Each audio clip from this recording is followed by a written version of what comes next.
Justin A.W. Blair here, writer, painter, reader, expositor of fantasy, science fiction, whatever crosses my mind. Today, we're going to deal with a book called The Man of Gold. Now, this is part of a broader series, part of a role-playing game. I'm flying by the seat of my pants, my pantaloons, my pants this evening.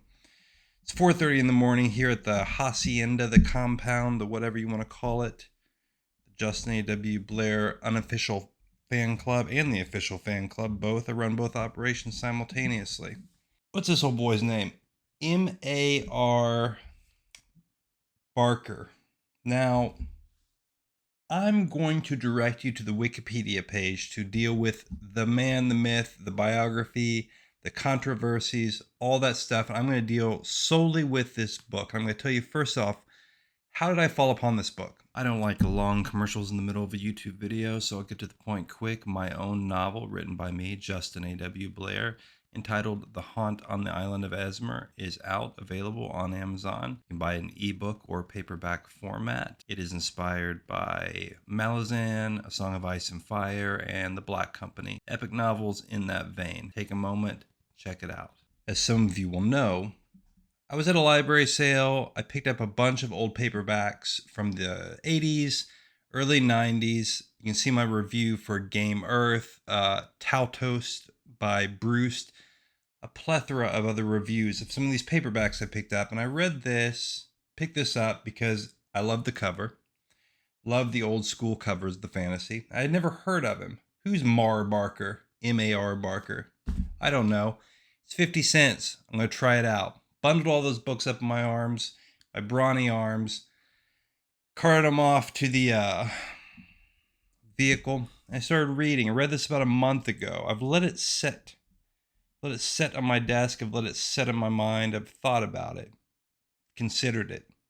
But I must tell you, viewers, I must tell you, listeners, I am flying by the seat of my pants tonight. I do have some notes, but this is a dense work. Now, a small amount of background I'm going to give you because it is important to the work of literature we're dealing with.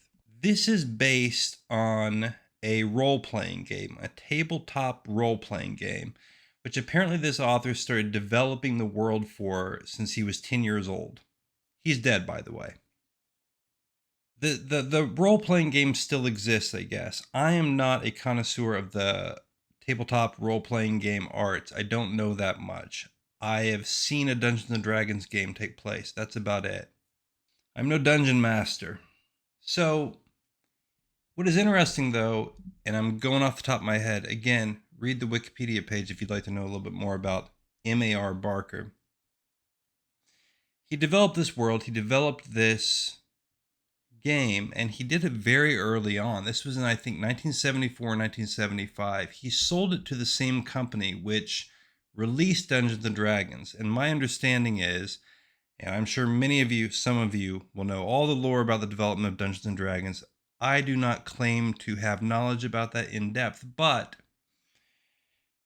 this company which released Dungeons & Dragons in the year after they bought Tekumel, my understanding. Later, the game changed hands. I think he bought it back or something like that. It's still out there. I watched a couple of videos about it just after I read the book, so I was interested to see if it has a community of people who play it. I think that it does, but I think it's rather small. We have to keep that in mind when we talk about this book, that to some degree, this is spawned from two major things. The fact that it is a role-playing game, and secondly, M.A.R. Barker was a linguist and a man who studied, I guess, South Asian studies, something like that. He was a professor, I can't remember where. Somewhere in the northern hinterlands, Milwaukee or Wisconsin or someplace like that. I don't know. But he was a serious scholar of languages of, I guess, Pakistan. Similarly to Tolkien, who developed a lot of his world and his world building, came from his invention of language. M.A.R. Barker did the same. The same process was there. he apparently, and when I first picked this up, I read the little intro and it said, he has like a dictionary of this language that he invented for this. Can't remember off the top of my head, Solniani or something like that. I'm not sure. Can't remember. And then I think he has some other textbooks that or at least minor works on even some of the other languages which he developed to use in this book. It's a serious undertaking, what he did, and you see it in the story. You see it in the book. There is a great deal of foreign words. They're invented words. And it does lend to the realism of the world. And that's one of the first things I want to say about this book, is that it feels like it is excellent world building, yet dense to the point of making the reading process fairly slow, though via clever editing and writing, we are propelled forward quickly enough not to lose interest. Though I will say the first 150 pages are rather slow going. The other thing I want to say about this, a couple of other things, and again, you can research this yourself. I think that this must be one of the first books that is a fantasy work which is set in a vaguely Asiatic or Oriental setting that feels very, very real. Now, so much of fantasy is obviously based on a kind of simulacrum of medieval Europe. Because Barker, I guess, who, by the way, let's also do this. I am giving you little bits of biography as we go, because it's kind of important to the book.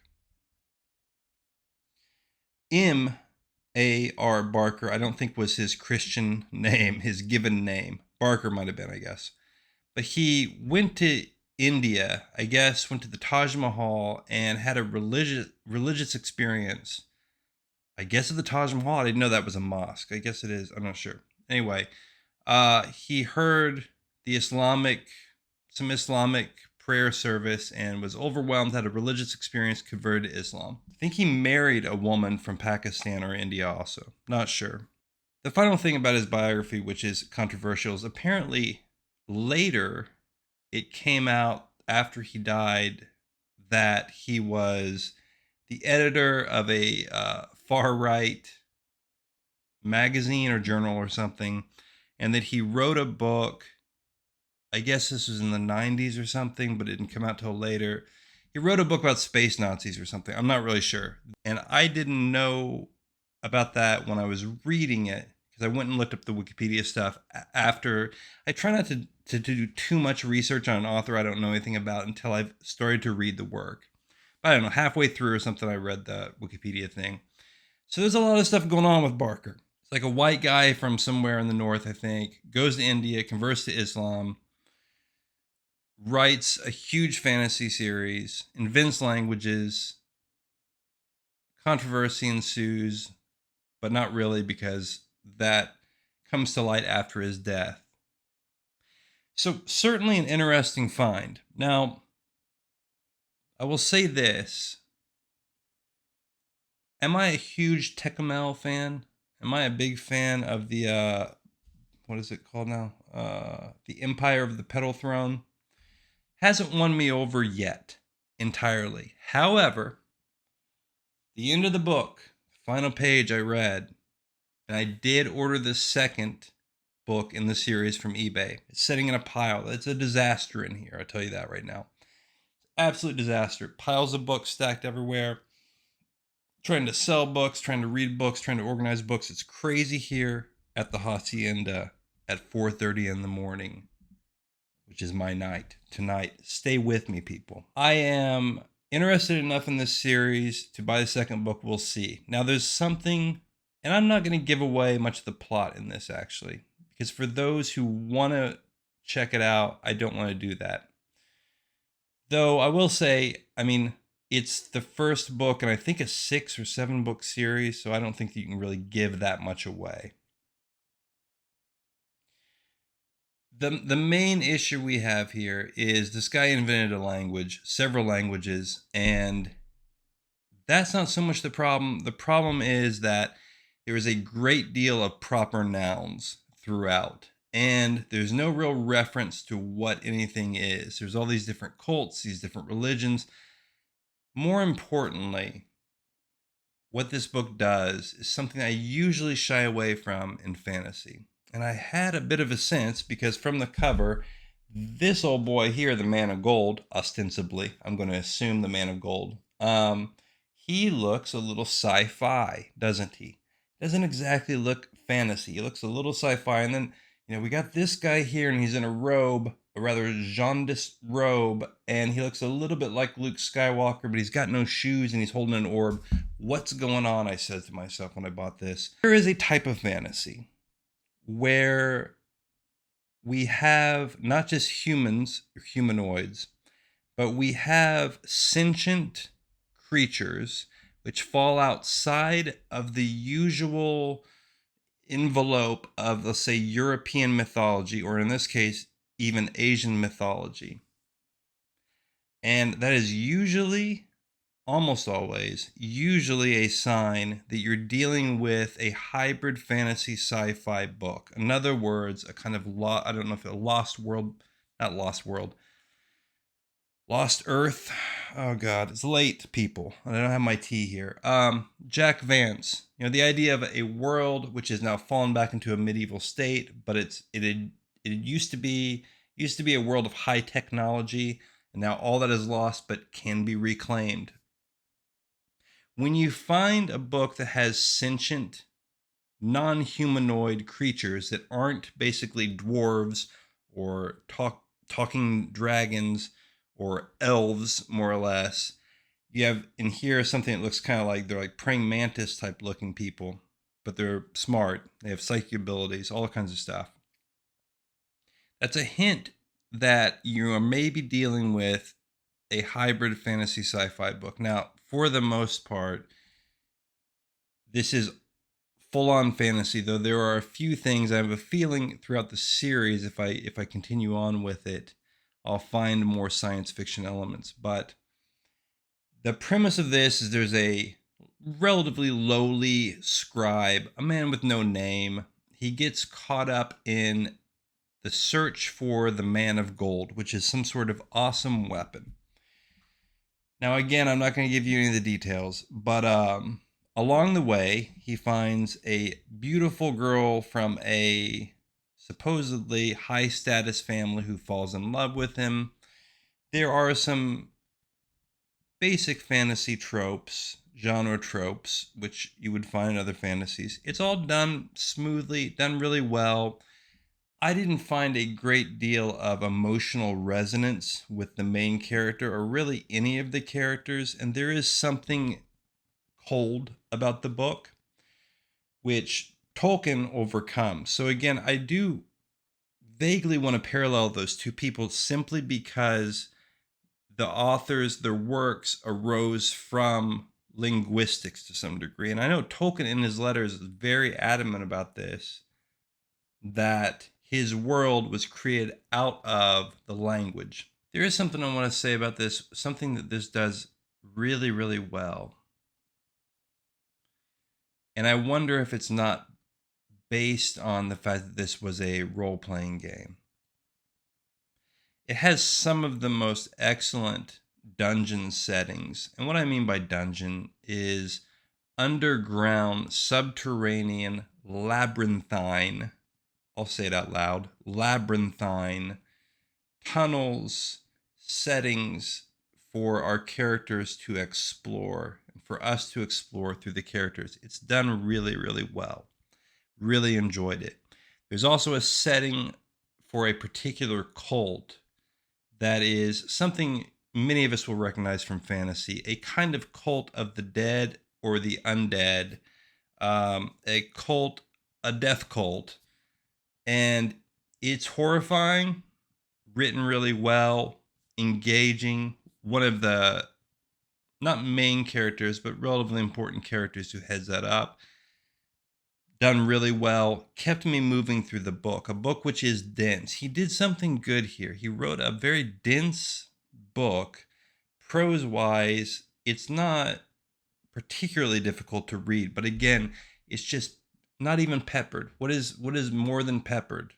Heavily peppered with all these terms from these religions and cults and proper nouns of kings and princes and this and that. That can, when done poorly, can weigh a work down to the point where it just becomes indecipherable unless you know, have already like played the game or the book is based on, or already know the lore. And oftentimes when I have found books like that are not written well, I just give up. I don't really care that much. This succeeds in keeping me as a reader moving through. It's worth reading if you really care about fantasy, and it's something that I had never heard of.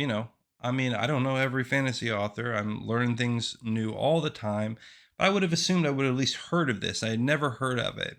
So I do think it's one of those things that's kind of interesting, in these deep, we're going deep on some of these older 90s, 80s fantasy paperbacks. If that sounds interesting to you, you may want to check this book out. I would be interested to see what other people think of it. Again, after I finished it, I looked around a little bit online for reviews, for anything. There's some text-based reviews of the book, and I'm not saying anything that's particularly new. A lot of cut that. Everything I say is new and awesome. Ultimately, here's what the Man of Gold does well.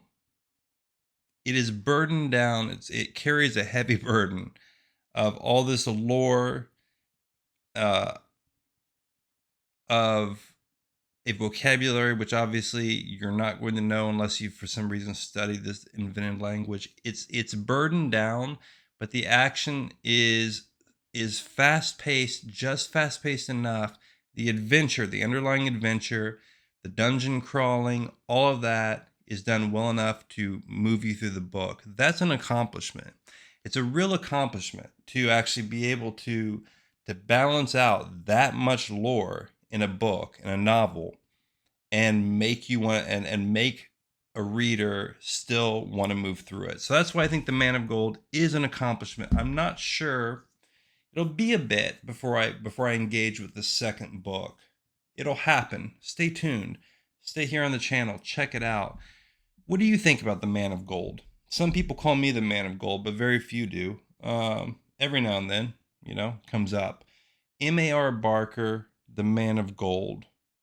I'm going to give it a vague thumbs up. It's kind of interesting. Good. Check it out. Okay. Nearly 5 in the morning now, people. It is time for me to have my nightly libation and turn this glaring light off, shining into my eyes, and go to sleep before the sun rises. Give it a thumbs up. Give it a comment. Tell me, have you played Tekumel? Have you played the Empire of the Petal Throne? Do you have any of your own M.A.R. Barker lore? Something I need to know about? Leave it in the comments below. See you next time.